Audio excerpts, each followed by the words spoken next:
Devocional do dia, uma palavra de fé e esperança.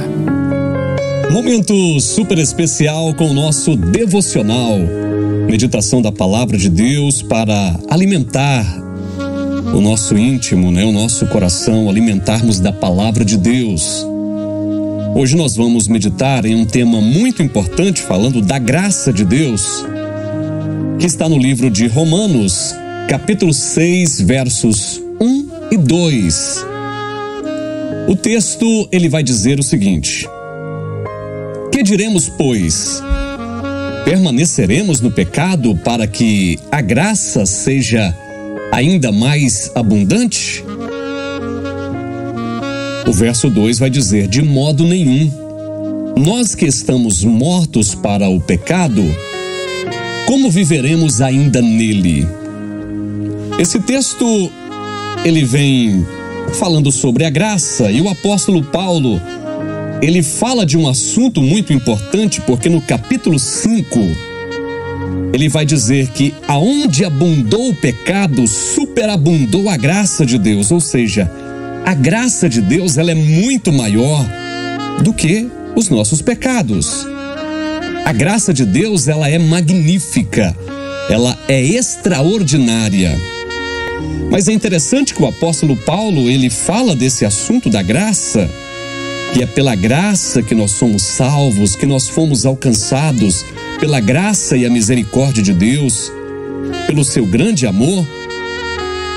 Mas o apóstolo Paulo, ele já sabia que muitos iriam perguntar e questionar sobre esta questão da graça, se aonde abundou o pecado, onde o pecado foi muito grande, superabundou a graça de Deus. Então o apóstolo Paulo, ele já pensa no que ele estava dizendo e ele já traz logo a resposta que possivelmente muitos iriam perguntar. E aí ele mesmo faz a pergunta e ele vai dizer: que diremos, pois? Permaneceremos no pecado para que a graça seja ainda mais abundante? Ele responde: de modo nenhum. Nós que estamos mortos para o pecado, como viveremos ainda nele? Então esse texto aqui, ele é muito importante porque nós precisamos entender que a graça de Deus é algo extraordinário. Nós só estamos vivos pela graça, nós só somos salvos pela graça de Deus, nós só somos abençoados pela graça e a misericórdia de Deus. Tudo que nós temos, tudo que vivemos, tudo que nós somos, é somente pela graça. Mas aí o perigo de tudo isso é porque muitos, até com uma teologia moderna, eles vão colocar tudo na graça e vão dizer: não, se eu errar, se eu pecar, Deus perdoa, não tem problema, eu vivo é pela graça mesmo, eu sou falho, eu não sou perfeito. E aí vão começando a justificar os seus erros pelo evangelho da graça. Mas aí o apóstolo Paulo, ele vai dizer algo muito interessante, muito forte, dizendo: nós que estamos mortos para o pecado, como viveremos ainda nele? Então nós temos que entender que nós vivemos pela graça, a graça de Deus nos alcançou, mas a graça, ela não nos dá direito de vivermos em uma vida de pecado, em uma vida de erros. Pelo contrário, aquele que é alcançado pela graça, ele vai dedicar a Deus em retribuir o seu amor, em retribuir o que Deus fez por amor, de entregar o seu Filho amado por nós. E na nossa consciência nós temos que entender que tudo é pela graça, mas com a graça eu vou ser fiel a Deus, eu vou lutar para honrar a Ele sobre todas as coisas. E aí aos Gálatas, lá no capítulo 5, o apóstolo Paulo, ele fala algo muito forte também.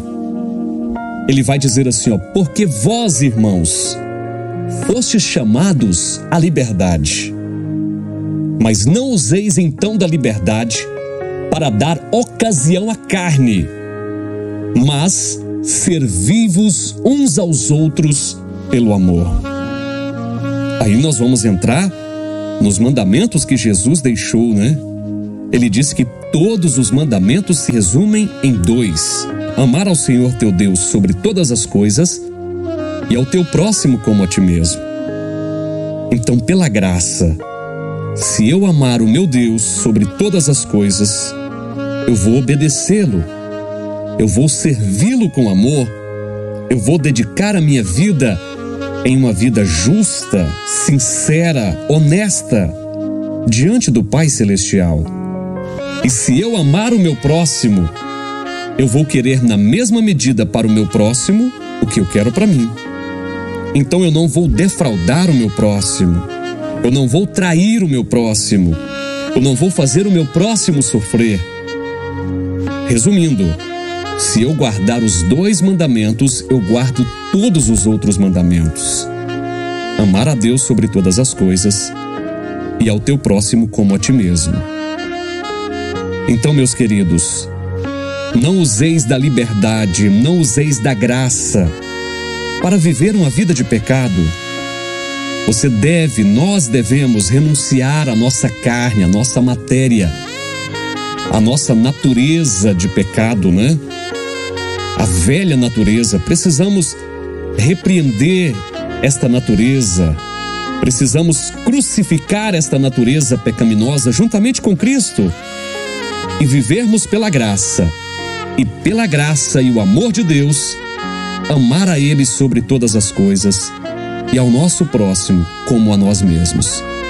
Fazendo assim, nós teremos uma vida de bênçãos, uma vida de graça, uma vida de paz, uma consciência tranquila quando dormirmos, quando colocarmos a nossa cabeça no travesseiro. Teremos uma vida de sucesso, porque é isso que Deus promete para nós: vida e vida com abundância. Deus te abençoe, que a sua vida seja extraordinária e que você seja cada dia mais uma bênção pela graça e a misericórdia de Deus, e que você seja cada dia mais fiel também pela graça de Deus.